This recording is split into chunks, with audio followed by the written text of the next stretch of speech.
Ma'am ये confidence है कि स्केलेटल नर्वस सिस्टम ये प्रॉपर्ली मैं बोल सकती हूँ, मतलब मुझे पूरा इसका है कॉन्फिडेंस। पर जैसे डाइजेस्टिव सिस्टम है तो उसमें अभी तक वो जो 3 नेम्स है लाइक स्मॉल इंटेस्टाइन में ड्यूडेनम, जेजुनम एंड इलियम। ऐसे थोड़ा सा मतलब एक जो 80% हो गया, लेकिन वो जो टू द मार्क होना उसमें आई थिंक थोड़ा ऐसा कहीं कुछ लगे ना तो एक और भी इसका तरीका है।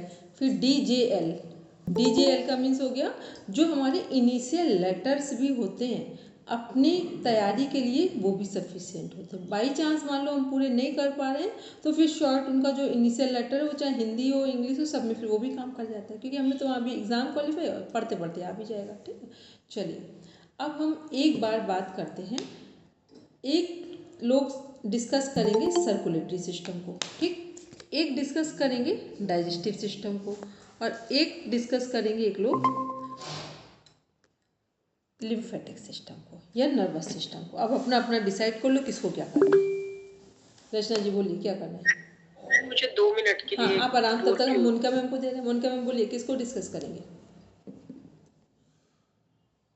डाइजेस्टिव सिस्टम करिए, बोलिए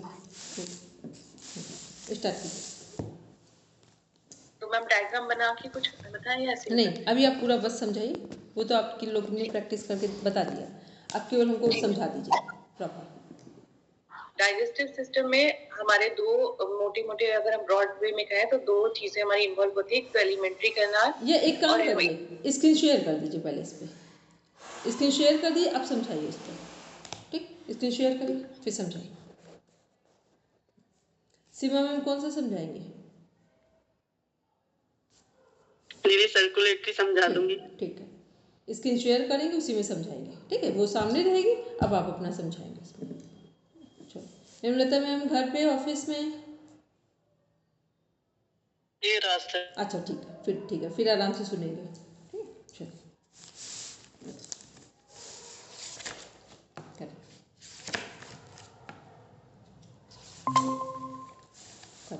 ठीक है, समझाइए मुझको, स्टार्ट कीजिए।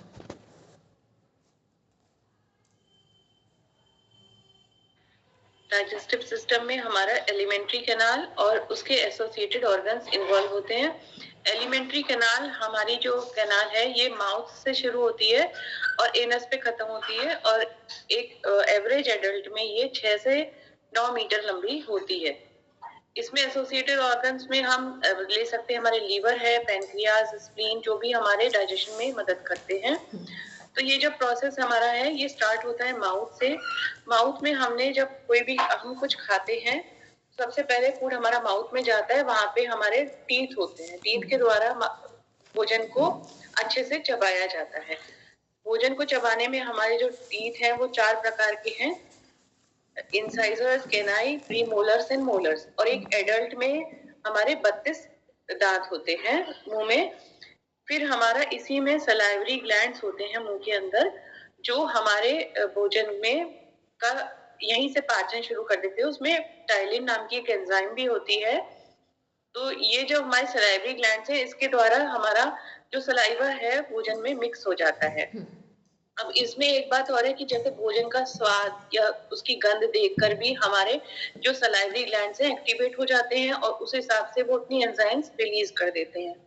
तो यहाँ से जब हमारा अच्छे से चबाया हुआ और उसमें लार जो हमारी है, सलाइवा जो है, मिक्स करा हुआ जो भोजन है, उसको बोलस कहा जाता है, और वो एक पेस्ट की तरह हो जाता है जो कि आसानी से हमारा आहार नली से पास हो जाए। तो यहाँ सबसे पहले माउथ के बाद हमारा फेरिंग्स आ जाता है। फेरिंग्स एक ऐसा है पाइप जिसके द्वारा हवा भी अंदर जाती है और भोजन भी अंदर जाता है।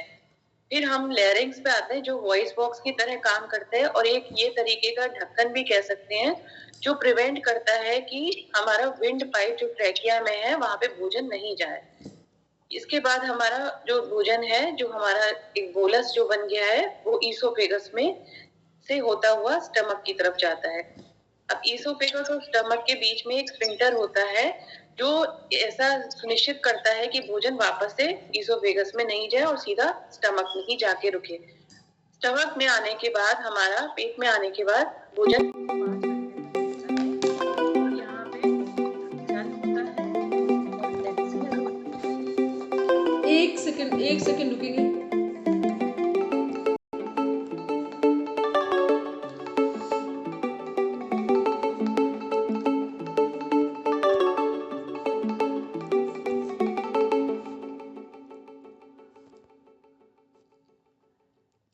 बोलिए।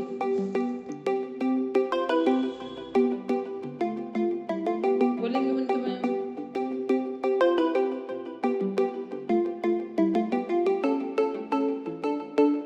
हेलो।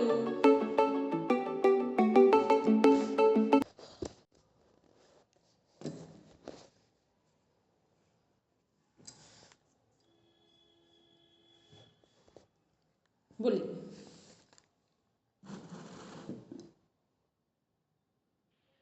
हमारा जब उधर में हमारा जब स्टमक में भोजन आगे यहाँ पे हमारा 4 से 5 घंटे तक वो रहता है और यहाँ पे पेरिस्टाल्टिक मूवमेंट होती है जिसके द्वारा डाइजेशन होता रहता है।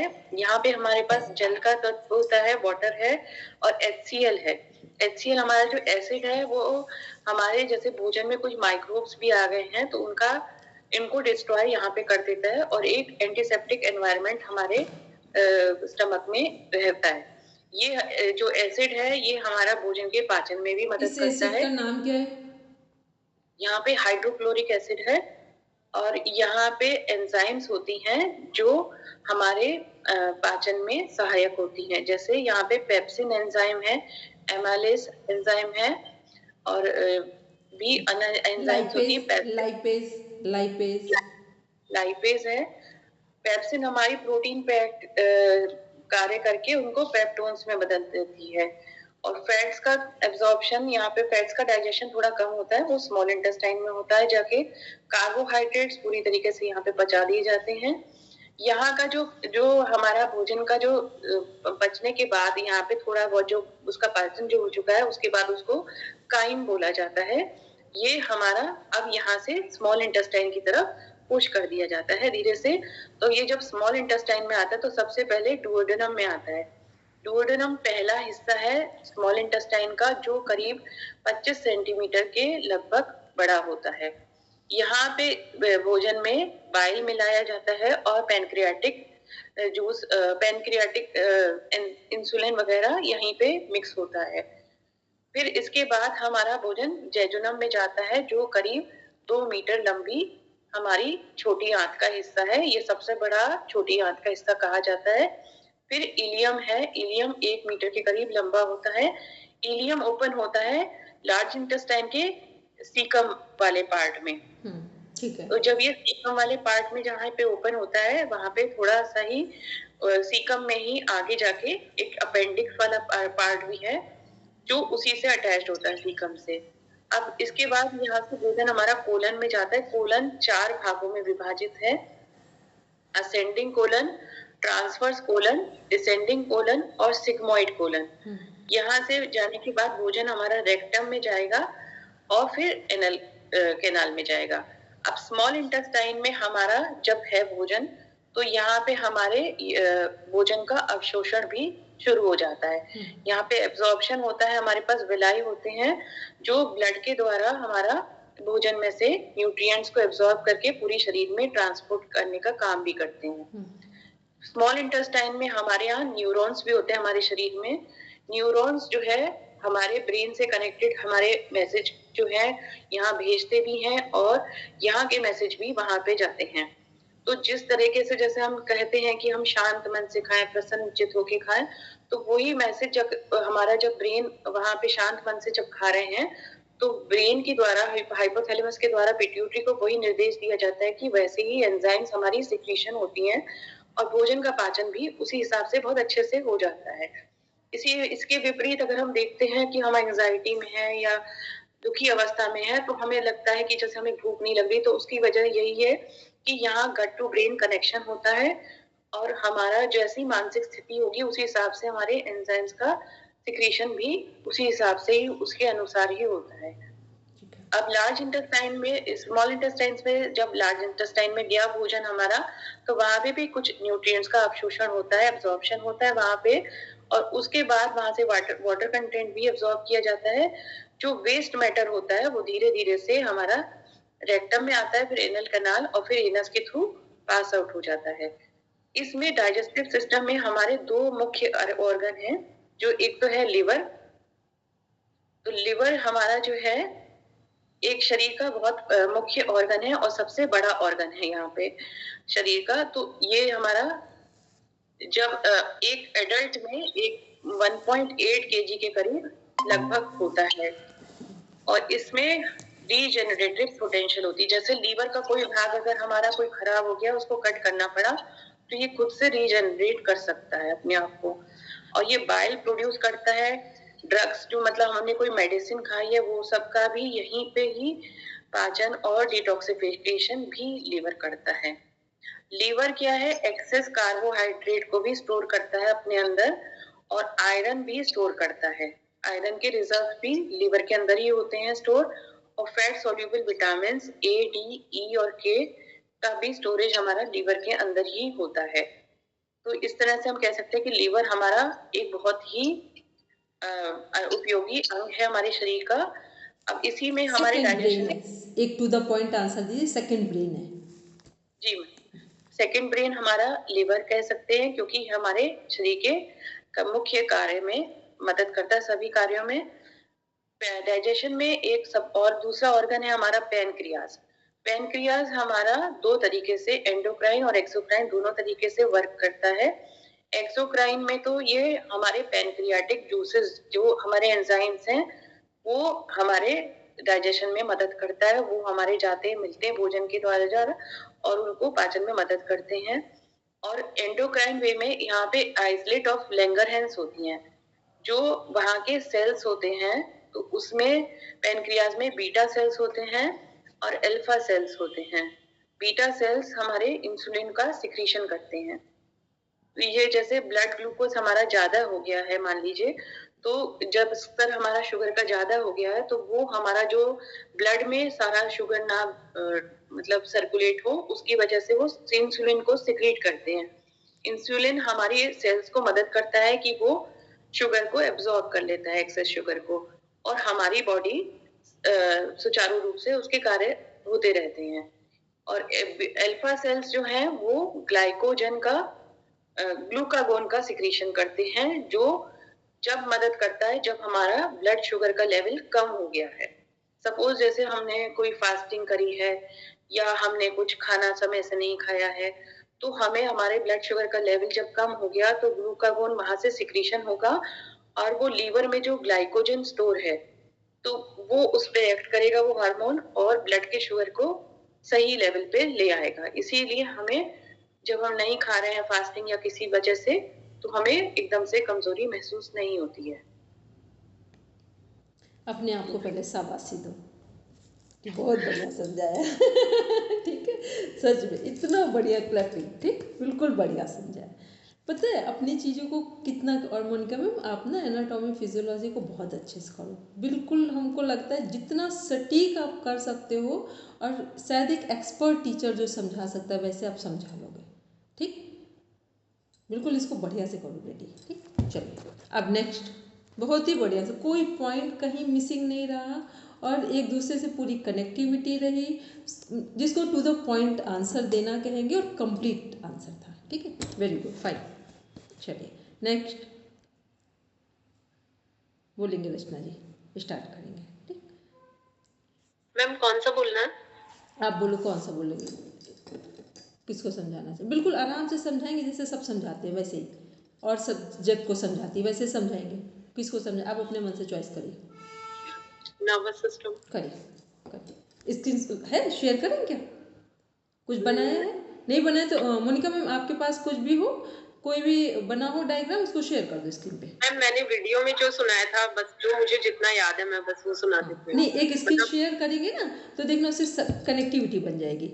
नहीं मैम, लेकिन मेरा पता लगे कि मैं आपके सामने कैसा बोल पाती हूँ, मैं अपना सेल्फ, आप हमें बताएंगे, मोनिका मैम बस एक स्क्रीन शेयर कर दो, ठीक, आप हमें बताओ, ठीक है, प्रॉब्लम नहीं उसका करना है मोनिका मैम।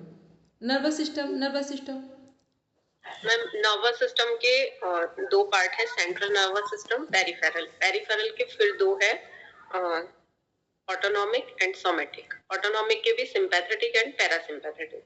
फिर जब बात करें ब्रेन की, क्योंकि सेंट्रल नर्वस सिस्टम के 2 पार्ट्स हैं, ब्रेन एंड स्पाइन, तो ब्रेन की बात करें तो इसके 3 पार्ट्स हैं, फ्रंटल एंड एक मिनट मोनिका मैम इसको चेंज करिए। हाँ ठीक, अब बोलिए, अब कंटिन्यू करिए। Front brain, mid and hind. तो फ्रंट में हमारा आएगा cerebrum and thalamus, hypothalamus and pituitary. तो यूं मानेंगे कि जो बॉडी है वो एक किंगडम है और ब्रेन उसका किंग है और हाइपोथैलेमस उसका सबसे चतुर मंत्री है। तो जितने भी ब्रेन के जो फंक्शंस है वो हाइपोथैलेमस ही संपादित करवाता है ब्रेन के थ्रू।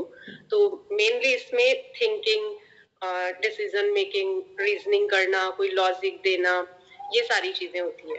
थैलेमस का रोल रहता है रिले स्टेशन की तरह वो काम करता है। मीन्स जैसे सेंसरी एंड मोटर नर्व्स है तो वो जो संदेश लाना और ले जाना करती है, तो वो सारा रिले स्टेशन वाला काम थैलेमस का है। और हाइपोथैलेमस बॉस है, चतुर मंत्री है। वो जो हमारी जो ग्लैंड्स हैं उसमें जो सबसे मेन है पिट्यूटरी, उसको भी यही निर्देश देता है और फिर उसके बेसिस पे पिट्यूटरी जो बाकी ग्लैंड्स हैं उनको निर्देश देती है। तो इस तरह से चतुर मंत्री इसीलिए कहा गया है। फिर जब मिड ब्रेन की बात करें तो वहां पे विजुअल एंड ऑडिबल जो हमारी नर्व्स है वो सब वहीं पे है। फिर जब हम हिंड ब्रेन की बात करें तो वहां हमारे सेरिबेलम, पोन्स एंड मेडुला। तो जो पोन्स है वो मेन रेस्पिरेटरी सिस्टम को कंट्रोल करते हैं। जैसे हम सो भी रहे तो हमारी जो ब्रीदिंग प्रॉपरली चलती रहती है वो सारी रिस्पॉन्सिबिलिटी पोन्स की है। और मेडुला बॉडी कंट्रोल का काम करता है बेसिकली। और इसके बाद जब ब्रेन स्पाइन से कनेक्ट होगा तो यहाँ पे जो यहाँ के न्यूरॉन्स है वो मेनली चार तरह का जो काम होगा कि एक इनपुट, एक आउटपुट, एक प्रोसेसिंग एंड एक ट्रांसमिशन। तो इनपुट इसमें देगा जो डेंड्राइट्स हैं वो लेंगे इनपुट के जो संदेश आ रहा है तो उन्हें हम सेंसरी नर्व्स कह सकते हैं। और फिर जो एक्सॉन है वो आउटपुट देंगी तो उसे हम कह सकते हैं कि जो मोटर नर्व्स हैं। और जो सेल बॉडी है वो प्रोसेसिंग का काम करेगी और जो सिनेप्स है वो ट्रांसमिशन का काम करेंगे इसमें। अब इसमें कुछ और बाकी रहा कंप्लीट, उसको भी कर दीजिए। जो हमारी स्पाइन है उसका डिवीजन कर दीजिए। स्पाइन तो मैम फिर वो वर्टिब्रल, अच्छा नर्वस वर्टिब्रल कॉलम जो है हमारा उसमें वर्टिब्री में हमारी मेन यहाँ से जो सर्वाइकल स्टार्ट होती है वो C7 है। फिर जो हमारी T है, जो थॉरेसिस है वो 12 है। इसके बाद लंबर 5 है उसमें एंड उससे नीचे सेक्रम 5 है, वो फ्यूज्ड 1 होगी। फिर कॉक्सिक में 4 है, वो भी फ्यूज्ड 1 ही होगी। तो यहाँ पे हमारी जो नर्व्स हैं वो ब्रेन से कनेक्टेड है और एक तरह से सारा कंट्रोल सेंटर यही है और मैसेज लाना ले जाना ये सब चीजें यहीं से संपादित होती है। तो अगर किसी भी तरह का कोई इंटरप्शन आए तो बेसिकली जो भी न्यूरॉन से रिलेटेड प्रॉब्लम्स होती है, किसी को पैरालिसिस आ जाना, मेमोरी लॉस हो जाना, ऐसी कोई भी समस्या, जब एपिलेप्सी, ये सब इनमें प्रॉब्लम आने पे ही होती है। तो इसलिए स्पाइन एंड ब्रेन हेल्दी रहना बहुत जरूरी है ताकि बॉडी के सारे अदर जो सिस्टम्स, ऑर्गन्स है वो परफेक्टली काम कर सके। एक पॉइंट और कंप्लीट करिए, पेरिफेरल नर्वस, वो ऑटोनॉमिक नर्वस सिस्टम में लेफ्ट और राइट ब्रेन को कनेक्ट करिए। ऑटोनॉमिक नर्वस सिस्टम में जो sympathetic and parasympathetic nervous system है वो ब्रेन के 2 जो पार्ट्स हैं, राइट एंड लेफ्ट। तो राइट का काम है एक्शन लेना एंड लेफ्ट का काम है क्रिएशन, जो शांति वाले काम है। तो जब प्राणायाम करते हैं तो ये दोनों बैलेंस होते हैं। तो इन दोनों को बैलेंस रखना बहुत जरूरी है। एंड इसको कनेक्ट करिए जो तो योग से कनेक्ट करिए तो इड़ा वामे भागे स्थिता, पिंगला दक्षिणे भागे स्थिता। तो जो इड़ा है वो वाम नाड़ी है यानी लेफ्ट है हमारा, जो पैरासिम्पैथेटिक है, और जो पिंगला है वो राइट है, सूर्य से प्रभावित। तो जब भी कोई एक्शन वाला काम हमें करना है, कोई वीरता का काम, बहादुरी का, या कोई निर्णय लेना है, या कोई इस तरह से किसी को डांटने का काम है, इन केस के हम अपने सबऑर्डिनेट को या अपने एल्डर यंगर को गलती पे डांट रहे हैं, तो हमारा राइट नॉस्ट्रल सक्रिय होना चाहिए। मीन्स हमारा तो जितने भी ये सोल्जर्स हैं उनका जो हम बोले कि राइट ब्रेन ज्यादा एक्टिव रहेगा। लेकिन अगर कोई कवि है कोई मेडिटेशन करवा रहे हैं कि मेंटोर है, स्पिरिचुअल टीचर है, तो उनका लेफ्ट ब्रेन ज्यादा एक्टिव होगा, तभी वो शांति वाले कार्य संपादित कर पा पाएंगे। वेरी गुड, फाइन, ठीक। कुछ समझ में आया जब ऐसे पढ़ा? सब लोग ने ऐसे जब पढ़ा, चीज़ों को अलग अलग करके समझा, तो कुछ समझ में आया कि नर्वस सिस्टम या कैसे एनाटॉमी फिजियोलॉजी पढ़ते हैं, ठीक।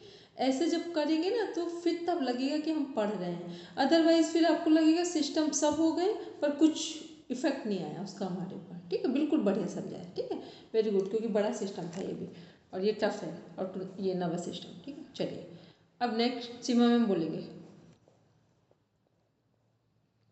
सर्कुलेटरी सिस्टम, जैसा नाम से पता चल रहा है, सर्कुलेशन। एक सेकंड सीमा मैम, मोनिका मैम शेयर कर, वो स्क्रीन शेयर कर दिए। वो नहीं आता दीदी मेरे को। नहीं, वो करेंगे, मोनिका मैम करेंगे। उससे पहले भी जब कर रहे थे ना ये रचना जी, तब उन्होंने, मोनिका मैम ने पहले वही किया था, उसी को स्क्रीन पर शेयर किया था।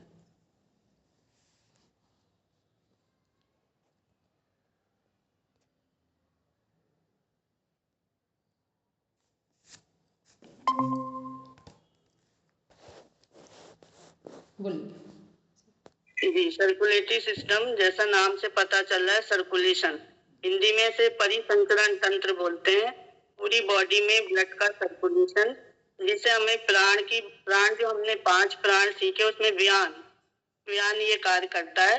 तो सर्कुलेटरी सिस्टम में मुख्य रूप से 3 अंग आते हैं। नंबर 1 पे हार्ट, मेन ऑर्गन जो इसका है हार्ट, और नंबर 2 ब्लड, और number 3 blood vessels. Blood vessels further 3 types की आप स्टडी करेंगे इस सिस्टम के अंदर, आर्टरीज, वेन्स और कैपिलरीज। आर्टरी और वेन दोनों में मेन डिफरेंस ये रहता है कि आर्टरीज जो है वो प्योर ब्लड, ऑक्सीजनेटेड ब्लड को ले जाती हैं, और वेन्स जो है वो इम्प्योर ब्लड या डीऑक्सीजनेटेड ब्लड को ले जाती हैं। और कैपिलरी जो है वो दोनों का जंक्शन है। जैसे इस तरह से हम इनको जंक्शन कर दें, जो ब्लड को प्योर और इम्प्योर हो गया उसको किस तरह से डिफरेंट पार्ट में ये डिस्ट्रीब्यूट करती हैं। तो सबसे पहले हम हार्ट वाले ऑर्गन की स्टडी करें। इसको अगर हम बाहर से देखें तो ये हमें एक फिस्ट जैसे मुट्ठी की तरह संरचना दिखाई दे रही है, कोनिकल शेप में, और ये हॉलो मस्कुलर ऑर्गन है। मेडिकल लैंग्वेज में इसको कार्डियक बोलते हैं हार्ट को, इसलिए इस ब्रांच को कार्डियोलॉजी बोल देंगे। Logy means study, cardio means heart की स्टडी, इसलिए इसको हम कार्डियोलॉजी बोल देंगे। और वो डॉक्टर कार्डियोलॉजिस्ट कहलाता है, जो इसकी देखभाल करता है, हार्ट की वर्क करता है, हाँ, ट्रीटमेंट देते हैं। इस तरह से ये बात पता चली कि हार्ट जो है एक हॉलो मस्कुलर ऑर्गन है, और इसका काम क्या है, पंप ऑर्गन और ब्लड का पंपिंग करना पूरी बॉडी के अंदर। इसका अगर हम वेट देखें तो इसका वेट 310 ग्राम तो मेल में और 355 फीमेल में होता है, और ये लगभग 1 lakh time per day heart beat करता है। 1 lakh times a day heart beat करता है। ये इसका एक्सटर्नल स्ट्रक्चर हो गया, बाहर से जो हमें दिखाई दे रहा है। एनाटॉमी की लैंग्वेज में हम इसको बोलें तो अभी बताया ये कोनिकल स्ट्रक्चर है, कोनिकल हॉलो स्ट्रक्चर है, 4 चैम्बर्ड होता है ये। Right auricle, right ventricle, left auricle और लेफ्ट वेंट्रिकल। अब ये कंफ्यूजन आप लोग दिमाग में आप पे आता होगा कि बुक्स में हम जो हमारा राइट साइड है उधर हम लेफ्ट लिखते हैं, और जो लेफ्ट साइड है उधर हम राइट लिखते हैं। तो हम उसको अपने इस तरह से कर लें हार्ट के स्ट्रक्चर को, तो वही सिचुएशन हो जाती है। तो बुक में इस तरह से डायग्राम ड्रॉ होते हैं। तो ये बात तो समझ में आई आपको, ये 4 चैम्बर्ड है। ह्यूमन बॉडी का जो हार्ट है वो 4 चैम्बर्ड है। राइट ऑरिकल, राइट वेंट्रिकल, अलय निलय हिंदी में बोलते हैं, तो वो दायां अलय बायां निलय इस तरह से हिंदी में भी सीख सकते हैं। उसी तरह से लेफ्ट ऑरिकल और लेफ्ट वेंट्रिकल। तो ये आपका इसमें, अब आप देखें अगर हम इसके इंटरनल यानी एनाटॉमी पढ़ रहे हैं, तो जो राइट ऑरिकल और राइट वेंट्रिकल है इसके बीच में ट्राइकास्पिड वॉल्व होता है।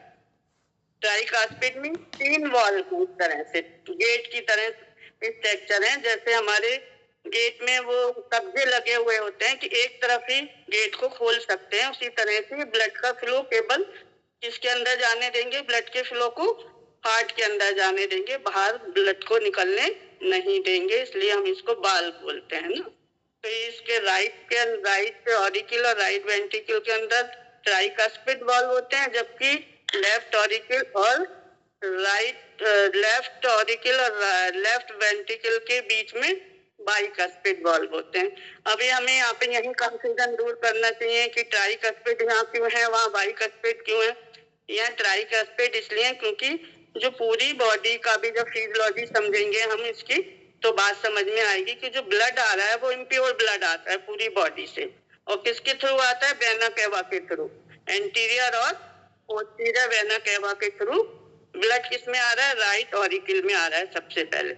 तो राइट ऑरिकल में कैसा ब्लड आ रहा है, impure mean deoxygenated mean blue colour का ब्लड आ रहा है। इसलिए मैक्सिमम आप देखते हैं यहाँ पर ब्लूइश कलर दिखाया जाता है या डिफरेंट कलर दिखाया जाता है, तो ब्लड आ रहा है। तो ब्लड जब राइट ऑरिकल से किस में जाएगा, राइट वेंट्रिकल में जाएगा, ठीक है। तो राइट वेंट्रिकल में जाने से पहले जाएगा, तो इसका मतलब पूरे राइट साइड में कैसा ब्लड है, इम्प्योर ब्लड है, यानी ब्लू ब्लड है। अब ये प्योरीफाई होने के लिए कहाँ जाएगा, लंग्स में जाएगा। यहाँ पे एक अपवाद है, आर्टरीज अभी बताया, आर्टरीज मैक्सिमम तो प्योर ब्लड को ले जाती है, लेकिन यहाँ पर पल्मोनरी वेन लेके जाती है। जैसा पल्मोनरी आर्टरीज इम्प्योर ब्लड को कहाँ लेके जाती है, लंग्स में लेके जाती है। क्यों जाती है, प्योरीफाई करने के लिए, उसको ऑक्सीजनेटेड यानी रेड बनाने के लिए, प्योर ब्लड बनाने के लिए। तब जब ये प्योर ब्लड बन जाएगा, रेड ब्लड बन जाएगा, तब ये किस साइड में आएगा, लेफ्ट साइड में आ जाएगा, लेफ्ट साइड के।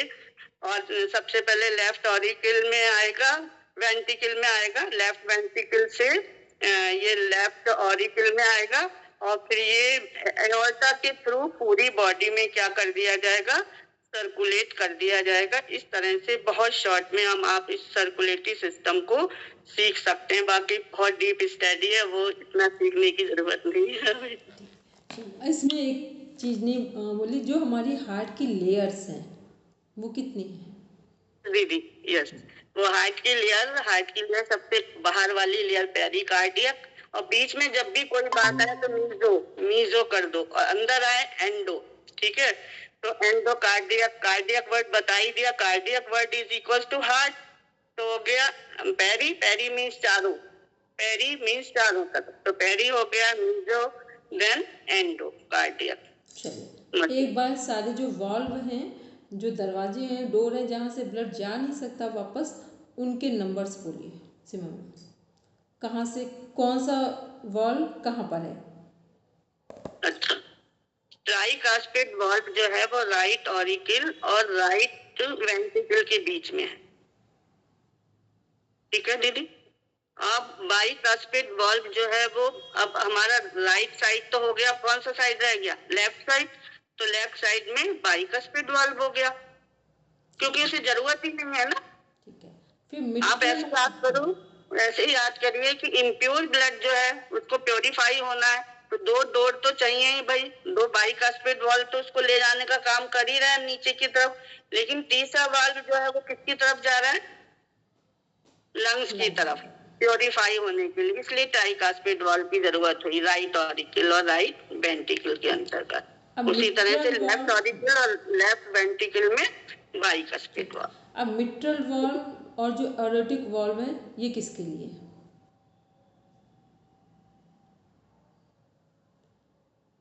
मिट्रल वाल्व और एरोटिक जो वाल्व है, ये किस लिए है, ये क्या काम करेंगे?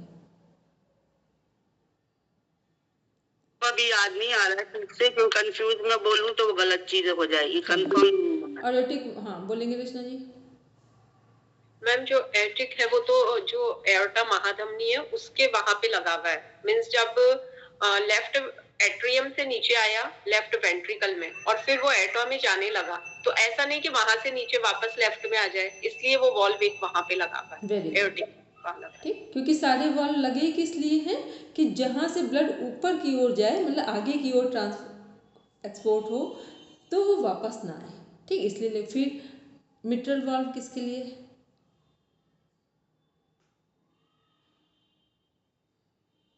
मैम ये पल्मोनरी वेन के वहां पे ही रहता है, इसको शायद मिट्रल तो बाइकॉस्पिड का सिनोनिम है, और जो पल्मोनरी वेन है वो वहां पे रहता है एक, तो उसको उसी नाम से कहते हैं।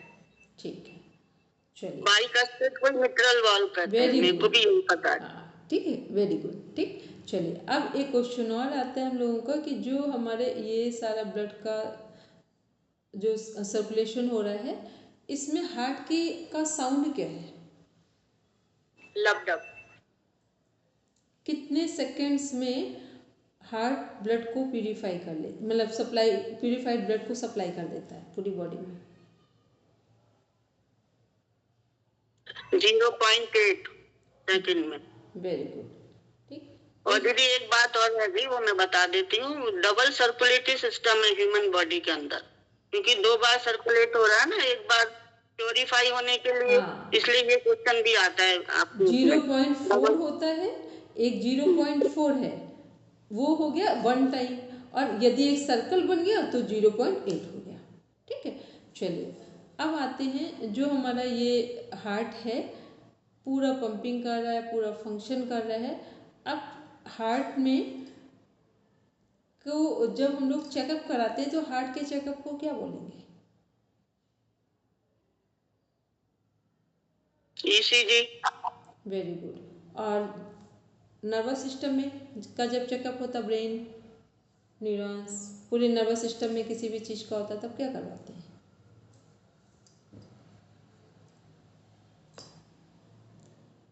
चलो सब घूम के बता, हाँ बोलिए। EEG होता है। Very good, EEG। Full form क्या है?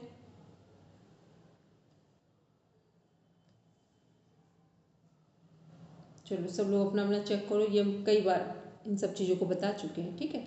चलिए अभी हम एक इसमें और क्वेश्चन है, इसमें कैपिलरीज जो हैं वो क्या काम करती हैं? एक आर्टरीज हो गया, वेन्स हो गया, एक कैपिलरीज हो गया, तो कैपिलरीज क्या काम करती हैं?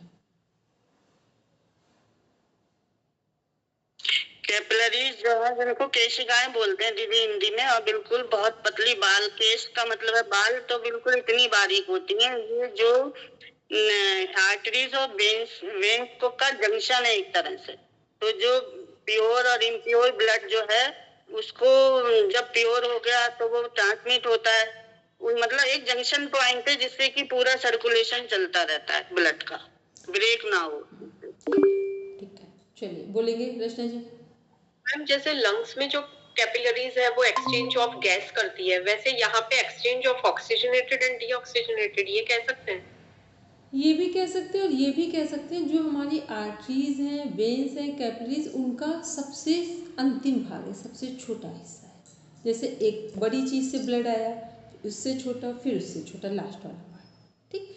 एक्शन रिएक्शन सेम हो रहे हैं ऊपर से नीचे, वो सबसे छोटा हिस्सा। जैसे होता है ना कि पहले हमारे बड़ी चीज़ें, बड़े ऑर्गन है, फिर और छोटे हार्मोन्स उससे भी छोटे, मतलब जो सबसे छोटा अंतिम हिस्सा जो ब्लड को पहुंचाने में काम कर रहा है हमारी पूरी बॉडी के ऑर्गन्स में या सारी जगह पर, तो वो कैपिलरीज काम करता है, ठीक है। अच्छा, अब एक इम्पॉर्टेंट क्वेश्चन आता है, जिसको भी सीमा मैम ने बोला भी था कि सब जगह हम लोग क्या देख रहे हैं, आर्टरीज इम्प्यूरिफाइड ब्लड को सप्लाई कर रही हैं और वेन्स प्यूरिफाइड को। लेकिन एक एक्सेप्शनल केस क्या है हमारे यहाँ पर कि पल्मोनरी आर्टरी क्या कर रही हैं, ये लंग्स में ब्लड को प्यूरिफिकेशन के लिए भेजती है, इम्प्यूरिफाइड ब्लड, ठीक। इसको बड़ा ध्यान में रखेंगे, क्योंकि ताकि वो आर्टरीज वेन्स वाला जो उधर से इम्प्यूरिफाइड फिर प्यूरिफाइड फिर यहाँ, तो अब एक बार किसको समझ में आए, अभी भी हमने एक लाइन कुछ गलत बोली है पर कोई बोला नहीं है उस पर।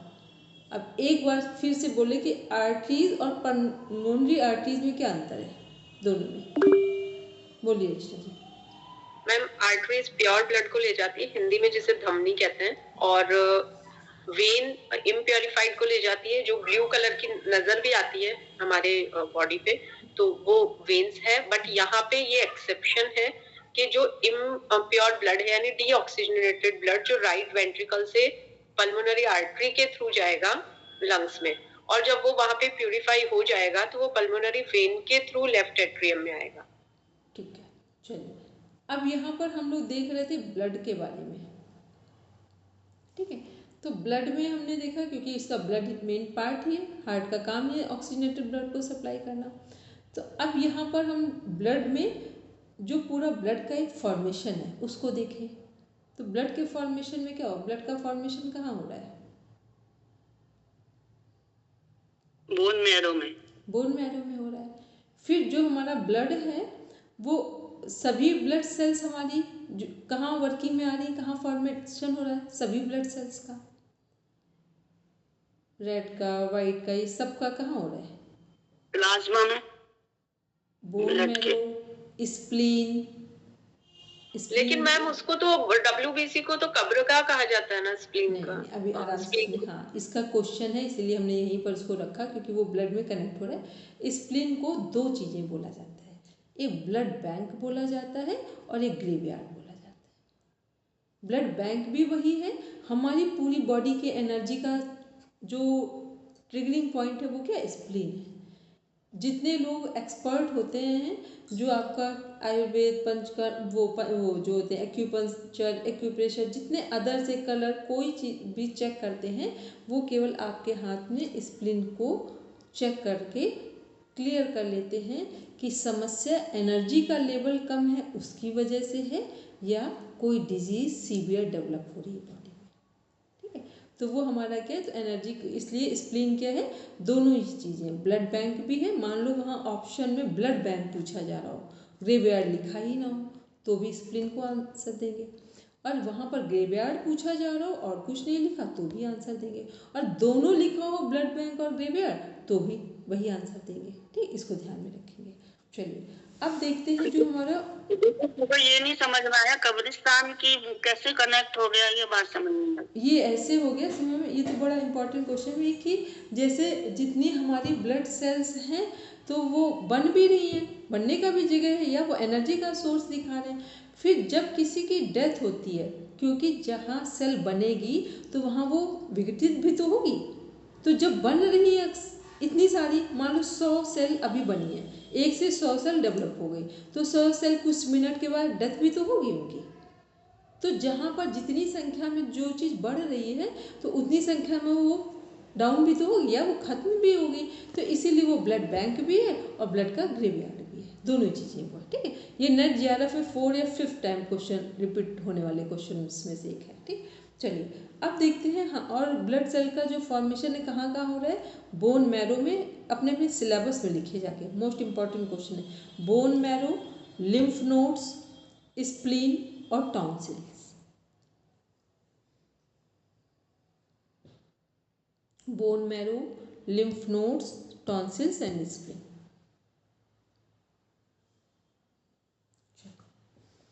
तो ये हम लोगों ने अभी देखा किसके बारे में, सर्कुलेटरी सिस्टम। अभी इसमें कुछ चीज़ें, ब्लड वेसल्स क्या है हमारा, एक दिन शिवा मैम ने बताया भी था, अभी 3-4 दिन पहले इससे बात हो रही थी।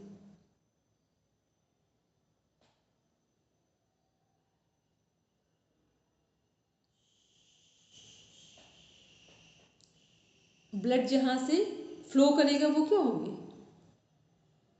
तो मैम आर्टरीज एंड वेन्स है ना, वो तो उसको ब्लड वेसल्स भी बोलेंगे, ठीक। अगर आर्टरीज वेन्स नहीं बोलेंगे तो ब्लड वेसल्स भी बोलेंगे, ठीक है। अच्छा, अब एक बात है, जब हम लोग योग में बोलते हैं कि जितनी हमारी नस नाड़ियाँ हैं उनके ब्लॉकेज ओपन होंगे प्राणायाम करने से, आसन करने से, सूक्ष्म व्यायाम करने से, तो यहाँ आर्टरीज, वेन्स और कैपिलरीज में क्या होगा मैम? वही है कि अगर ब्लड गाढ़ा हो गया तो वो एकदम, मतलब एकदम सही फॉर्म में होगा ना, बहुत पतला होगा ना गाढ़ा, जितना होना चाहिए उसका फ्लो प्रॉपर होगा। जैसे किसी को कार्डियक अरेस्ट आता है तो वो गाढ़ा हो जाता है और रुक जाता है, वहां पे प्रॉपर वो नहीं होता, तो वो स्टंट वगैरह डलना और ये जो भी होता है, तो वो प्राणायाम से नेचुरली ठीक हो जाता है। और सूक्ष्म व्यायाम करने से भी मीन्स जो भी ब्लॉकेज रहते हैं ना वो खुल जाते हैं, ओपन हो जाते हैं। मतलब ये हो गया कि जब भी हमारे जहाँ कहीं भी ब्लॉकेजेस हैं, इसका मतलब है ब्लड का फ्लो वहाँ नहीं है। अब ब्लड का फ्लो नहीं है इसका मतलब ऑक्सीजनेटेड ब्लड नहीं है। ब्लड में फ्लो कब आता है, जब ऑक्सीजन ब्लड में आता है।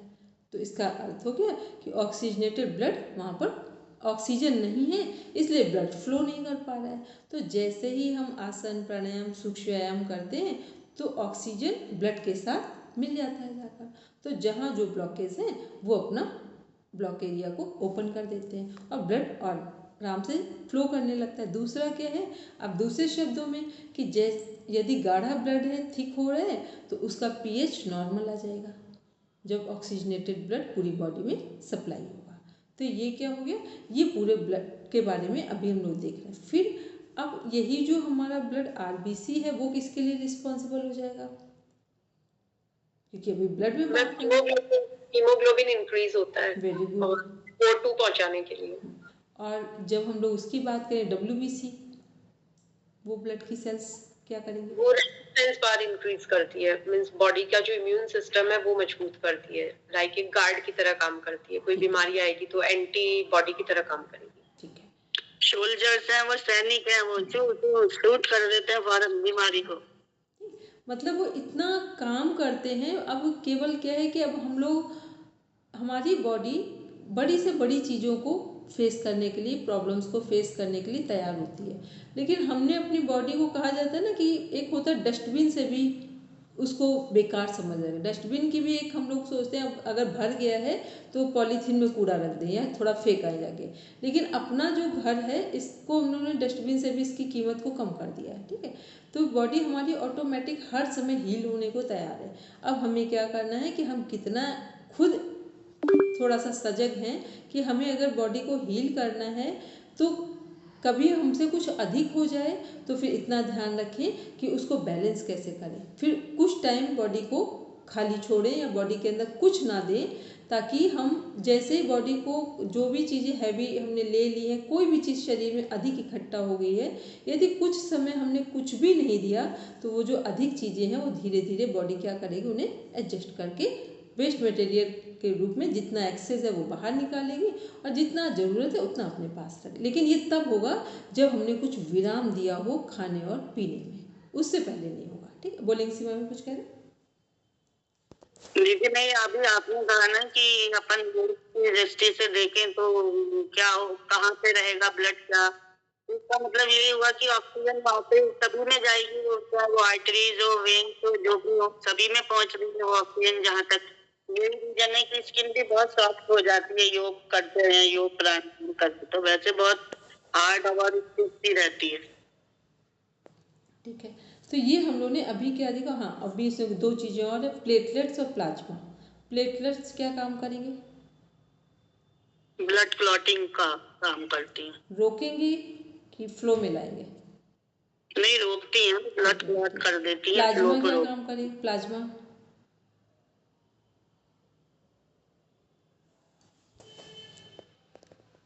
मैम वो थक्का जमने के लिए प्लाज्मा का ही तो रोल होता है उसमें। तो प्लेटलेट्स और प्लाज्मा में क्या अंतर हुआ दोनों में? प्लेटलेट्स कम हो गई तो डेंगू हो जाता है, तो उस समय वो थक्का जमने की क्या जरूरत है, वो तो प्लाज्मा का काम है ना। बोलिए सीमा, प्लेटलेट्स और प्लाज्मा में क्या अंतर है दोनों के बीच में? जो ब्लड है उसका अगर हम स्ट्रक्चर स्टडी करें तो ब्लड का जो लिक्विड पार्ट है वो तो प्लाज्मा है, और उसके अंदर जो सॉलिड सेल्स हैं वो ये सेल्स हैं जो तीन तरह की हमने अपन ने देखी, आरबीसी, डब्ल्यूबीसी और प्लेटलेट्स। आरबीसी रेड ब्लड होती है क्योंकि ये रेड कलर की है, इसका पिगमेंटेशन रेड है, इसलिए ये लाल कलर देने का काम करती हैं। डब्ल्यूबीसी जिसको अभी मैंने बोला सोल्जर्स हैं, ये जो भी डिजीज है उससे फाइटिंग करती है। और प्लेटलेट्स जो है वो थक्का बनाने में करती है, थ्रोम्बोसाइट्स वगैरह, इसमें बहुत सारी ऐसी सेल्स होती हैं जो उसको खून को बहने से रोकती है। यही कारण है कि अगर ज्यादा ब्लड ना निकले या हमारी कोई चोट लग जाती है तो आपने देखा चारों तरफ ब्लड क्लॉटिंग हो जाती है और एक लेयर सी बन जाती है, वो जिसमें येलोई चमकीली लेयर भी दिखाई देगी। यानी सारी जो ब्लड है वो सारी उसकी आरबीसी, डब्ल्यूबीसी और प्लाज्मा सब अपना अपना वर्क कर रहे हैं। वो सब जो क्लॉटिंग करने का काम प्लेटलेट कर रहा है, और जो भी जम्स उस पर अटैक कर रहे हैं उसका काम आरबीसी और डब्ल्यूबीसी कर रहा है, और रेड दिखाई दे रहा है इसलिए आरबीसी कर रहा है। तो इस तरह से हम ये कह सकते हैं लिक्विड पार्ट है वो उसका। यानी अगर हम फॉर्मूला सीखें तो अगर हम प्लाज्मा का फॉर्मूले से सीखें तो plasma is equals to blood minus cells, तीनों सेल्स, उन तीनों सेल्स को हटा दें तो जो पार्ट बचा वो प्लाज्मा रह गया। मेरे को ये समझ में आता है। देखो ऐसे समझ लें, जो हमारा ब्लड है, ठीक है, तो ब्लड में के अंदर जो पार्ट है उसको क्या कनेक्ट करेंगे, 50% ब्लड में क्या है, प्लाज्मा है, ठीक। ब्लड ही है वो एक तरह का, लेकिन एक उसका एक सॉलिड पार्ट जिसको हम बोल रहे हैं वो है प्लाज्मा ब्लड में। फिर उस प्लाज्मा के अंदर 3 सेल्स हमारी फ्लोट कर रही हैं, कौन कौन सी, आरबीसी, डब्ल्यूबीसी और प्लेटलेट्स। इन सब के अपने अपने काम हैं। अब जो प्लाज्मा है हमारा जो 55%, वो क्या है कि प्लाज्मा जो ब्लड में 55% है, यदि वो 55% मान लो कि 3 सेल हैं हमारी, आरबीसी, डब्ल्यूबीसी, प्लेटलेट्स हैं, और प्लाज्मा जो है वो कम हो जाए, प्लाज्मा कम हो जाए, पानी सूख जाए, तो किस पे तैरेंगी ये सेल, किस पे फ्लोट करेंगी, तो वो क्या है, प्लाज्मा एक लिक्विड पदार्थ है जिसका पर्याप्त होना शरीर में जरूरी है। वो यदि ये तीनों सेल अच्छी रहें, बिल्कुल ठीक है, लेकिन प्लाज्मा ही कम हो जाए, ठीक है। तो जब कोरोना के समय मोस्टली क्या होती, वैसे ये वाली समस्या कभी रेयर में सुनने में आती है कि प्लाज्मा कम हुआ है बॉडी में, ये समस्या जल्दी जल्दी नहीं आती। हीमोग्लोबिन, प्लेटलेट्स, डब्ल्यूबीसी, आरबीसी, ये तो सुनने में आता है। प्लाज्मा कम हुआ ये मतलब बहुत रेयर ऑफ रेयरस्ट केसेस में ऐसा आता है। तो ये क्या है, प्लाज्मा वो लिक्विड है हमारा ब्लड के अंदर का जिसके अंदर हमारी ये तीनों सेल फ्लोट करती हैं, तैरती हैं। तो यदि तीनों सेल स्वस्थ भी हैं और प्लाज्मा कम हो जाए तो भी सेल अपना काम नहीं कर पाएंगी। इसलिए प्लाज्मा, हीमोग्लोबिन थोड़ा कम हो जाए, 4 दिन बाद भी उसे मैनेज कर लेंगे, चल जाएगा। प्लेटलेट्स कम हो जाए तो 1-2 दिन, 3 दिन आप सर्वाइव कर लेंगे। डब्ल्यूबीसी कम हो जाए उसमें भी सर्वाइव कर लेंगे, लेकिन प्लाज्मा कम हो जाए तो सर्वाइव नहीं कर पाएंगे। तो इन सब में सबसे इम्पोर्टेंट क्या है, प्लाज्मा है, क्योंकि प्लाज्मा के अंदर ही इन सब का जीवन है। जैसे हम लोगों की एक सेल कैसे जीवित थी, एक सेल का जीवन कैसे है, जब सेल के अंदर क्या है, साइटोप्लाज्म है। साइटोप्लाज्म हटाओ तो अब सेल जीवित रहेगी कि नहीं रहेगी, नहीं रहेगी, ठीक। वैसे यहाँ ये प्लाज्मा हमारा है, वही जो साइटोप्लाज्म सेल का है वही प्लाज्मा है। उसमें हम लोग ने यही पढ़ाया था, हमें पूरा ध्यान होगा कि सब कुछ इसमें काम करे, लेकिन केवल प्लाज्मा को हटा दो यहाँ से, प्लाज्मा हट गया तो फिर सेल की ही डेथ होगी सीधा। तो बस वैसे ही हमारी ह्यूमन बॉडी होगी, क्योंकि वर्क तो दोनों का सेम है, ठीक है। चलिए बोलेंगे सिवा में कुछ कह रहे दीदी, प्लाज्मा में क्योंकि 90% वाटर है इसलिए लिक्विड है 90%। प्लाज्मा के अंदर, ठीक, बड़ा ध्यान रखें, उसमें 55 फिर उसका 90%, ये बड़ा अंदर अंदर का उसको प्रोसेसिंग ध्यान रखेंगे, ठीक है। तो वो पानी है, तो वही पानी हो गया। तो अब वो हमारे शरीर में पानी कैसे, ब्लड के फॉर्म में है। हम कहीं कट करेंगे तो पानी तो निकलेगा नहीं, केवल यूरिन को छोड़कर बाकी सब जगह क्या निकलेगा, ब्लड ही निकलेगा, ठीक है। तो ये क्लियर हो गया। तो उसकी किसकी इम्पोर्टेंस क्या है, किसके बिना कौन सर्वाइव नहीं कर सकता, ठीक है। अब 1 मिनट हम टाइम देके भी है थोड़ा सा, ठीक। चलिए अब आते हैं, ये हो गए 3 पॉइंट। अब किस सिस्टम में आते हैं, एक बार लिम्फेटिक सिस्टम को हम देखना चाहेंगे। मोनिका मैम यदि है तो शेयर करिए, है, क्योंकि लिम्फेटिक सिस्टम इसलिए जल्दी से समझ में आ जाएगा, अभी सर्कुलेटरी के साथ कनेक्ट हो रहा है, ठीक है। तो लिम्फेटिक सिस्टम का दूसरा नाम क्या है हमारा, इम्यून सिस्टम। लिम्फेटिक सिस्टम के मेन हमारे ऑर्गन कौन कौन से हैं, लिम्फेटिक सिस्टम के ऑर्गन्स कौन कौन से हैं, Seema ma'am, Rachna ji, Munka ma'am. lymph nodes, bone marrow, tonsils and lymph vessels. और स्प्लीन भी आए, स्प्लीन मेजर ऑर्गन, ठीक, क्या है स्प्लीन इसमें। चलिए ठीक है। अब आते हैं जो हमारा ये है लिम्फेटिक सिस्टम, यहाँ पे ग्लैंड कौन सी है,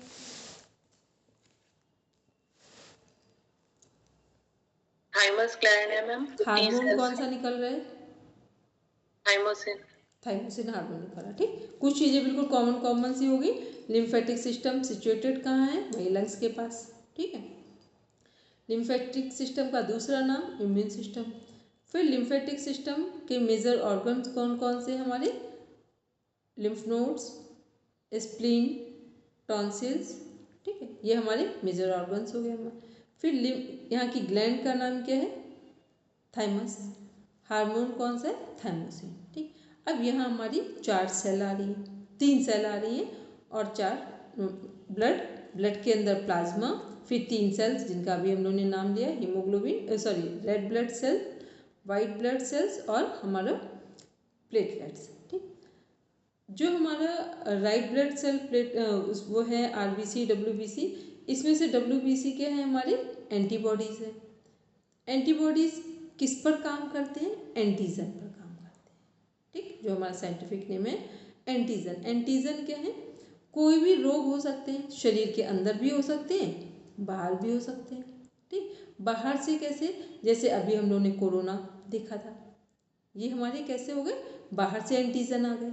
इनको फॉरेन एविडेंस भी बोलते हैं, मीन्स विदेशी आक्रमणकारी भी बोलते हैं, हिंदी में देखें, अदरवाइज एंटीजन बोलते हैं। तो एंटीजन बाहर से भी आ सकते हैं और अंदर से भी आ सकते हैं। सपोज करके आप खाना बहुत हैवी ले रहे हो, भोजन आपका डाइजेस्ट नहीं हो रहा है, पेट साफ नहीं हो रहा है, तो अब क्या होंगे? एंटीजन अंदर से भी आ रहे हैं। ठीक है, बहुत दिनों से आपको कोई प्रॉब्लम, कफ की प्रॉब्लम हो रही है, आप नहीं क्योर कर पाए, तो एंटीजन यहाँ पे भी है, क्योंकि कफ क्यों नहीं ठीक हो रहा है, इसका मतलब एंटीजन अधिक है, एंटीबॉडीज़ कम है यहाँ पे। बहुत दिनों से किसी को माइग्रेन की समस्या है, तो इसका मतलब वो एंटीजन है, या तो डाइजेशन अच्छा नहीं है, या तो स्लीप पैटर्न अच्छा नहीं है, कोई ना कोई ऐसे डिस्टर्बिंग मोड में है जो एंटीजन अंदर से दे रही है। अंदर से भी हो सकते हैं और कई बार बाहर से भी हो सकते हैं। बाहर का मतलब इतना शोर शराबा है या बहुत हौश posh lifestyle hustle and bustle mode में हम जीवन जी रहे हैं, तो वो भी क्या है? वो भी हमें एक एंटीजन का ही वो सपोर्ट क्या कहेंगे, एक एंटीजन का ही वो लोग वो काम कर रहे हैं। मतलब एंटीजन का मीन्स है अंदर और बाहर कहीं से भी एंटीजन हो सकते हैं। कई बार होता है कि किसी को, हम लोग योग की भाषा में बोलते हैं कि किसी से बहुत जेलसी हो रही है, तो भी तो एंटीजन ही है। एक स्वस्थ व्यक्ति जेलसी रख सकता है? नहीं रखेगा। स्वस्थ व्यक्ति कभी नहीं रख सकता है। और स्वस्थ का मतलब ये नहीं है कि वो अमीर है कि गरीब है। स्वस्थ का मतलब मानसिक स्थिति स्वस्थ अलग ही होती है। वो किसी के पास, वो रैदास जी के पास भी थी, राजा जनक जी के पास भी थी, महाराणा प्रताप जी के पास भी थी, तो वो तो कोई कुछ नहीं कह सकते हैं ना। तो ये क्या है? एंटीजन हमारे कहीं से भी आ सकते हैं और किसी भी सिस्टम में डेवलप हो सकते हैं, किसी भी सेल में डेवलप हो सकते हैं और बाहर से भी हो सकते हैं। और एंटीबॉडीज़ क्या है? एंटीबॉडीज़ ये यदि हमारी जो ब्लड है हमारा ये पूरा प्यूरिफाइड हो। प्यूरिफाइड ब्लड का मीन्स क्या हो गया? कि जिसके अंदर प्लाज्मा सही मात्रा में है, प्लेटलेट्स ठीक है, RBC का जो रेट है वो भी सही है सेल का, और हमारे वाइट ब्लड सेल उनका भी रेट बिल्कुल सही है। यदि सब इक्वल अपना वर्क कर रहे हैं तो इम्यून सिस्टम ठीक काम कर रहा है। जो थाइमस ग्लैंड है उससे थाइमोसिन हार्मोन प्रॉपर निकल रहा है। तो ये हमने एक मेन चीज़ें देखी। अब देखते हैं जो हमारे इनके जो ऑर्गन्स हैं। अब ये एक बात हमने समझ ली कि इनका फॉर्मेशन कहाँ हो रहा है ब्लड का, बोन मैरो, स्प्लीन, ठीक, ये सब हमने इस तरह के जो एरियाज देखे, ये हमने क्या देखा कि जहाँ फॉर्मेशन हो रहा है। फिर अब ये जो ब्लड है, मान लो स्प्लीन है, स्प्लीन कहाँ सिचुएटेड है हमारा?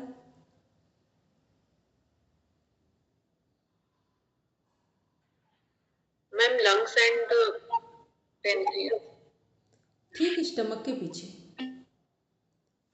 स्टमक के लेफ्ट साइड में है। ठीक, अपेंडिक्स कहाँ है? राइट साइड है, लीवर के नीचे। ठीक, गॉल ब्लैडर कहाँ है? लीवर से कनेक्टेड है लेकिन लेफ्ट साइड जा रहा है हल्का सा। ठीक है, बड़ा ये भी ध्यान दें कि कौन कहाँ से, क्योंकि ये सारे क्वेश्चन हैं आपके। तो ये हमने क्या देखा? स्प्लीन। अब टॉन्सिल, तो स्प्लीन एक हमें समझ में आया, ग्रेवयार्ड भी है, ब्लड बैंक भी है। टॉन्सिल्स क्या है?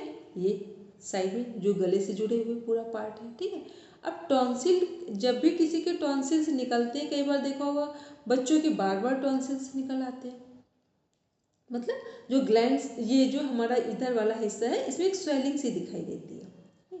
तो ये टॉन्सिल्स का निकलना क्या समझ में आ रहा है? कि इम्यूनिटी वीक है। ठीक, इम्यूनिटी क्या है? वीक है। फिर हमारा जो ये हो गया, इसके बाद हम लोग देख रहे हैं कि स्प्लीन को भी हम लोग अभी हमने बताया कि एलोपैथी में भी कुछ जो हमारी रिपोर्ट्स आती है इसमें लिखा होता है कुछ जगह, इसको जिनको पढ़ना होता है कि वहाँ स्प्लीन के बारे में लिखा होता है कि वो उसका जो एनर्जी लेवल है वो वहाँ पर कोई डिजीज़ के अकॉर्डिंग वहाँ शो कर देते हैं, अदरवाइज इसका मतलब है कि एनर्जी का लेवल कम है। तो ये हम क्या देख रहे हैं, जो हमारा लिम्फेटिक सिस्टम है। अब देखते हैं लिम्फेटिक सिस्टम में, एक मिनट स्क्रीन शेयर करें, ठीक है। चलिए, ऊपर दिया हुआ है the lymphatic system is a vital part of the circulatory and immune system. अभी इसलिए हमने क्यों इसके साथ कनेक्ट किया, क्योंकि सर्कुलेटरी सिस्टम का मेन जो ऑर्गन हार्ट है और उसके साथ ब्लड है। तो ये ब्लड क्या है, हमारा ब्लड के बारे में कहाँ पढ़ रहे हैं, लिम्फेटिक सिस्टम में पढ़ रहे हैं। ये क्या लिखा हो, a clear colourless fluid derived from the blood plasma. ये किसके मेन कंपोनेंट्स, लिम्फ के बारे में बता रहे हैं। फिर हम लोग देख, हाँ एक इम्पॉर्टेंट क्वेश्चन, इसका एक स्क्रीनशॉट लीजिए, सब लीजिए, जहाँ टी सेल्स और बी सेल्स लिखा है। टी वाले को लीजिए, बी सेल में तो कुछ और भी चीज़ें हैं, टी सेल को लीजिए। ये क्वेश्चन है, टी सेल्स हमारी क्या है, जो हमारे ये हैं एंटीबॉडीज हैं। contains lymphocytes, T and B cells, protein, fats and waste. Moves through lymphatic vessels and finally returns to the blood stream. Composition क्या है, वाटर देख रहे हैं इसमें 95% है, फिर प्रोटीन है, लिम्फोसाइट्स है, लिपिड्स हैं, specially from the intestines forming cycle. ये क्या है, ये जो हमारा लिखा है फॉर्मिंग साइकिल लिखा हुआ है, ये एक मिनट इसको चेक कर लेंगे फॉर्मिंग के बाद का, ठीक है। इसको इसमें देख रहे हैं हम लोग कि जो कंपोजिशन है ये यहाँ पर इंटेस्टाइन क्यों लिखा हुआ है, कुछ समझ में आ रहा है, ये इंटेस्टाइन वर्ड यहाँ क्यों यूज किया गया है। चलो अब एक बार नॉर्मल आते हैं। देखो ये ध्यान रखते हैं, जो हमारा जितना भी हम भोजन लेते हैं, ठीक, भोजन का लास्ट एब्जॉर्प्शन कहाँ होता है, इंटेस्टाइन में। एक स्मॉल हो गया, फिर हमारा सब जगह से क्या हो रहा था, भोजन को डाइजेस्ट करने के लिए या भोजन को अलग अलग करने के लिए, पूरा उसको मेल्ट करने के लिए, उसके जितने भी हमने 6 कंपोनेंट्स हैं डाइट के, उन सबको अलग करने का काम हो रहा था। लेकिन जहाँ एब्जॉर्प्शन का काम हो रहा है, एक विलय में हो रहा है, छोटी आंत में हो रहा है। फिर वो जो वाटर विटामिन का जो बचा हुआ, जो कुछ भी रह गया पार्ट, वो हमारा लार्ज इंटेस्टाइन में हो गया। तो जो भी हमको एनर्जी कहाँ से मिलती है, विटामिन्स, जो हमारा एंटीबॉडीज़ है वो कहाँ से आ रहा है, जो हम भोजन कर रहे हैं उसका जो एसेंस है। अब एसेंस कैसे है, जैसे हमने सुंदर सा हवन कुंड तैयार किया और उसमें अच्छी से अच्छी सामग्री रखी हवन कुंड के, वो हवन के लिए, यज्ञ करने के लिए। अब हमने उसकी आहुतियाँ देना शुरू की, सब कुछ बहुत अच्छा है, एवरीथिंग इज ओके, लेकिन केवल आग नहीं जल रही है सही से, आग नहीं जल रही सही से, बाकी सब कुछ अच्छा है। तो होगा क्या कि जो हम हवन करेंगे उसमें जो उसका राख होगी, या ये कहते राख होगी ही नहीं, बहुत सारी चीज़ें आधी अधूरी रह जाएंगी। जो हमने हवन किया है, लकड़ी भी कम जली होगी, और जो हमने और उसमें सामान डाला है वो भी पूरा नहीं जला होगा। तो इसका अर्थ क्या हो कि यदि हमने 1 किलो हवन सामग्री ली थी और 1 किलो लकड़ियाँ थी उसमें, तो वो सब कितना बची, ½ kg, आधा किलो, 500 ग्राम बच गई, ठीक, 2 किलो का 500 ग्राम बच गई। और यदि यही पूरी तरीके से आग अच्छे से, अग्नि प्रज्वलित हो रही होती सही ढंग से, और उसमें आहुतियाँ दी गई होती, तो एसेंस कितना बचता, केवल वो बचता 100 ग्राम, 100। और एसेंस, जो उसका एसेंस है वो क्या होता है, एसेंस का मीन्स हुआ सारी जो खुशबू थी, जो स्मेल थी, जो एनर्जेटिक स्मेल थी, वो वातावरण में पहुंच गई। और हम सब लोगों को क्या अच्छा लगता है हवन में, हर समय कभी भी किसी के यहाँ हवन हो, छोटा बड़ा हो, ऐसा लगता है फिर से खुशबू ले लो उसकी जाकर। इसका मतलब ये एसेंस हुआ, यही भोजन करने पर यही एसेंस हमको मिलता है। बाकी सब क्या हो गया, शरीर से बाहर हो गया। और उसमें भी इसको भी बड़ा ध्यान से इस चीज़ को समझ लें, शरीर से भी बाहर क्या होगा, कुछ लोगों को आप देखेंगे वेस्ट खाते बहुत हैं और स्टूल बहुत नॉर्मल सा आता है, बहुत सारे लोग स्टूल ठीक नहीं आता है, और बहुत सारे लोग भोजन बिल्कुल सही मात्रा में सही ढंग से लेते हैं, स्टूल कम आता है लेकिन बिल्कुल सॉलिड तरीके से पेट साफ हो जाता है। इसका अर्थ हुआ कि उन्होंने जो भोजन लिया था वो अग्नि तत्व इतना प्रखर था कि उसमें वो पूरा जल गया। तो भोजन की मात्रा जैसे अभी हमने बोला कि 2 किलो हमने हवन सामग्री लकड़ी सब थी, तो जलने पर वो 100 ग्राम बच रही है उसकी राख।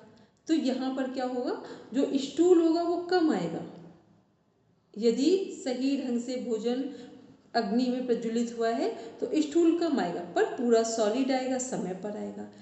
और जो एसेंस ताकत होगी शरीर में वो अधिक होगी, और शरीर कैसा होगा, बिल्कुल जितनी हाइट है उतना वेट होगा।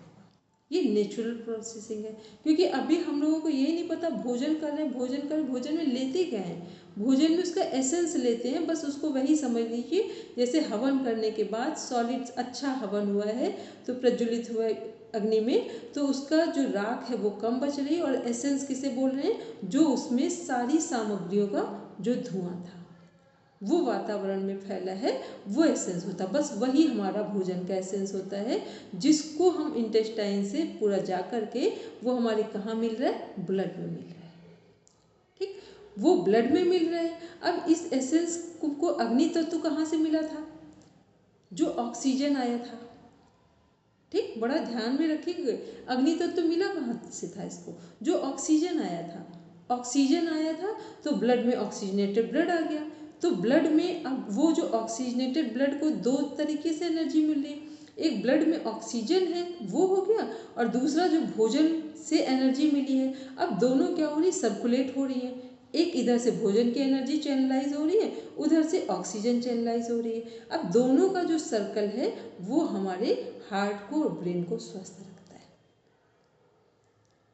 ठीक, एक कनेक्टिविटी समझ में आई, क्योंकि ऐसे तो सबको समझाना, लेकिन उसको कनेक्ट करना थोड़ा सा ऐसा लगता है, सब एक जैसा लगने लगता है। तो कनेक्टिविटी, जब जब अपने भोजन के एसेंस को और लिम्फेटिक सिस्टम को बताना है, यज्ञ को रख लेना सामने, उसके बिना आप किसी को बहुत सहज ढंग से अपनी बात नहीं बता पाएंगे। ठीक, और जब ऐसे बताएंगे तो बहुत क्लियर हो गया कि उसका वेस्ट मटेरियल कैसे बच रहा है भोजन का, और उसका जो एसेंस है क्या। जैसे हमने हवन से जो एसेंस मिला हमको खुशबू के फॉर्म में, बस उसी फॉर्म में एनर्जी हमको मिलती है भोजन से, जो इंटेस्टाइन के थ्रू पूरी बॉडी में जा रही है, फिर बॉडी से ब्रेन में, मतलब बॉडी का से जो मिली वो हमारे हार्ट और ब्रेन को, और हमारे पूरे शरीर को एनर्जी कौन दे रहा है, हार्ट और ब्रेन। जो एसेंस आया है वो हार्ट और ब्रेन को, क्योंकि जब ये ब्रेन ठीक होगा, ये ब्रेन ठीक कब होगा, जब हार्ट रेस्टिंग मोड में होगा, तो ये ब्रेन ठीक होगा। अब ये ब्रेन ठीक होगा तो लिवर ठीक होगा, जो सेकंड ब्रेन है। तो लिवर क्या है, पूरा डाइजेशन का पार्ट है, क्योंकि 3 ही चीज़ें तो हमें चाहिए जीवन के लिए।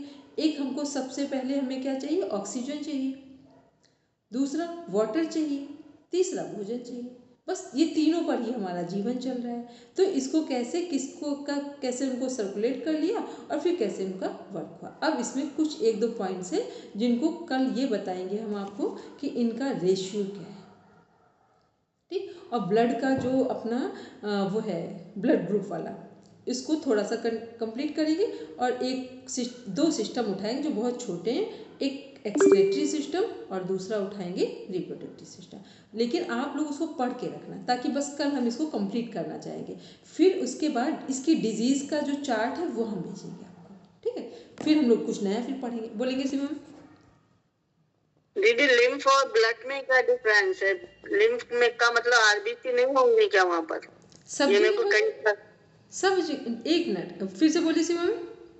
लिम्फ और ब्लड में क्या डिफरेंस है? एक मिनट सिमम, बोलेंगे मोनिका मैम का भी हाथ है, बोलिए जल्दी से, क्योंकि 10 मिनट हो गया। मैम, जब कैपिलरीज में से जब ब्लड फ्लो कर रहा होता है तो वहां से कुछ ऐसा ब्लड जो है हमारा वो निकल जाता है, वो लिम्फ वेसल्स में चला जाता है।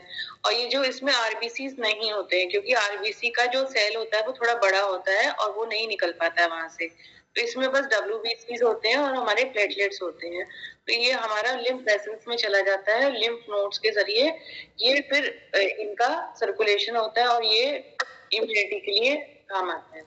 ठीक, अभी इसको कल हम प्रॉपर बताएंगे। ठीक, ये मोनिका मैम ने सही समझाया है। अभी टाइम हो गया इसमें, कल हम इसको प्रॉपर समझाएंगे इस वाले पार्ट को। ठीक है, पूरा इसको कवर कर देंगे। ठीक है, चलिए सब शांति पाठ के लिए बैठेंगे।